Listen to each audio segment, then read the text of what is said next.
What's going on, guys? Hey, one of the most requested finishes here in the shop is Battlewear. So today I'm going to take you through and give you a tutorial on exactly how we do Battlewear here at Weapon Works. I'm Zach with Weapon Works LLC here in Burlington, North Carolina. We're one of the largest Cerakote outfits in the country, and I run the East Coast training facility for Cerakote. Come on, let's get to work. So what we're going to do when we do Battlewear is we're trying to simulate getting heavy use on an item using a coating to make it look like it's been worn and well used. So first thing I'm going to do, Armor Black is what we use on 95% of any Battlewear products we have here. I'm going to go ahead and catalyze us up some Armor Black.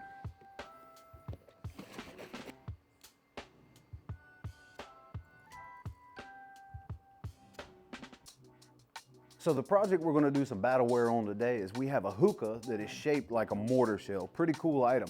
So we got our black catalyzed up. We're going to take this over here and we're going to put some Battlewear on it. So traditionally when we're spraying Cerakote, we have our gun wide open so we're getting good atomized fluid onto our project. We want everything to look wet as we're doing it. However, with the Battlewear technique, we're going to strategically place the black in certain spots where we know it would eventually kind of wear into, and then we're going to turn our gun way down, and we're going to go ahead and almost purposefully dry spray this project. When we're doing Battlewear, what we're going to do is we're going to completely change our gun settings. First thing I'm going to do is I'm going to close my fluid needle all the way. Then I'm going to close my fan, and then I'm going to open up my fan about 2 turns. I want a good wide pattern as I'm putting a whole lot of dry spray misted black onto this project, right? So I've got my gun all the way shut, I've got my fluid all the way shut, and then I'm going to sit here and back it out till I get to where I'm trying to go. So what I'm looking for with Battlewear is I'm looking for a very light mist. It's very easy to go too heavy with this because it is going to be very difficult to get the black off after we flash these projects. So we're looking for a very light misting of black. So first things first, when I'm trying to simulate Battlewear, I'm going to get in on each of these smaller pieces. So you see little small low spots like this where natural nastiness will eventually collect after a product has been used for a while. I'm going to get in there and I'm going to highlight those areas before I miss that whole project. That's what this looks like. So we're going to get into here to these small areas and we're going to kind of highlight anywhere where we think that any kind of nastiness or any kind of debris would end up collecting on these projects. And that's going to give us a good highlights for our Battlewear project. The next piece now, I'm just going to highlight certain spots. Usually, nastiness will collect around holes. When you have any kind of little, knurling or any kind of machined areas in here, we're just going to highlight this stuff a little bit so we can make sure that we get a good amount of black coating down in there. It's not going to make a whole lot of sense right away initially, but once we take steel wool to this project, when we're done with it, you'll see a real difference when you add that bit of black. All right, we got a couple more parts here that we're going to hit. We want to highlight these holes a little bit. And like I said, we're not trying to get a bunch of coating on there. We're just trying to get a highlight. So I readjusted my gun to go from the little detailed areas back to where we were going to do for Battlewear. So I'm opening my fan up a little bit. And now the last step before we throw this project in the oven, I'm going to take these parts and I'm going to put a very light mist of black all over everything. So it looks like this. Super light.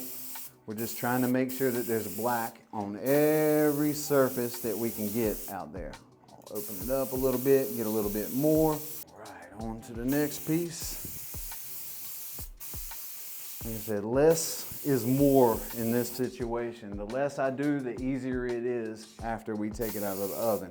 Because what we're going to do is we're going to take this stuff out of the oven and we're going to completely sand everything down with a good piece of fine steel wool, and that's going to give us our wear that we're looking to get. So it don't really look like much when you spray this black on, and if you're a coder, once things come out of the oven and they start to feel like dry spray, you get a little bit afraid. But we're purposefully dry spraying all of these parts so we can sand it off, and what you end up with is all of those nice little streaks and everything that's going to simulate our Battlewear. So I've got all of this stuff. I've got a good coat of black all over everything. I've highlighted all of the low spots like I want to. So now we're gonna take this into the oven and we're gonna flash it off at about 185 for about 15 to 20 minutes. All right guys, we're back here. We're gonna finish up our Battlewear process. We've got our parts pulled out of the oven. They've been flashed off at about 15 minutes at 185. So immediately when you pull things out of the oven, you're gonna notice that all of your parts have a very sandpapery feel to them. Remember we said we were gonna purposefully dry spray these products, right? Well, dry spray is a Cerakote dude's mortal enemy, but do not panic if you're doing a Battlewear process and you start to see some dry spray. We're gonna take a couple of different items and we're gonna remove that dry spray to give us that Battlewear effect. One thing people use is Scotch-Brite, ultra fine Scotch-Brite. This works pretty well. It takes a little bit longer to accomplish. My favorite tool is to use quadruple alt steel wool. It is very fast to remove that black dry spray, but you have to be very, very careful when going around the edges with steel wool because it will remove the base coat from your project. So we're gonna get in here and I'm just going to scuff up this stuff, get everything nice and smooth, and we'll see what our Battlewear looks like at the end.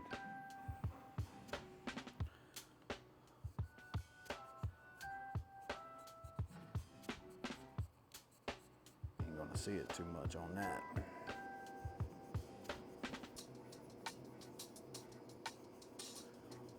Went very light.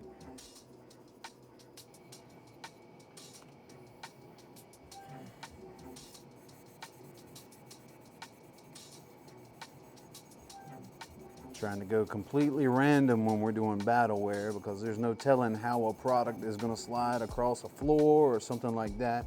So I try to go different directions as I'm moving my steel wool around.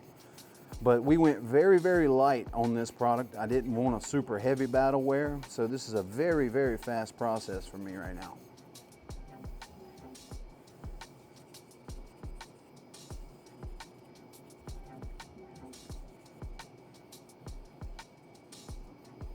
Notice how those parts are looking a little bit grimy and you got scuffs and scratches everywhere.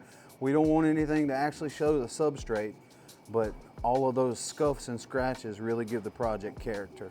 When we get this thing put together, it's gonna look really, really cool. It should look just like a mortar shell. Like I said, you gotta be really, really careful around the edges. You see how that steel wool removes your substrate really, really quick.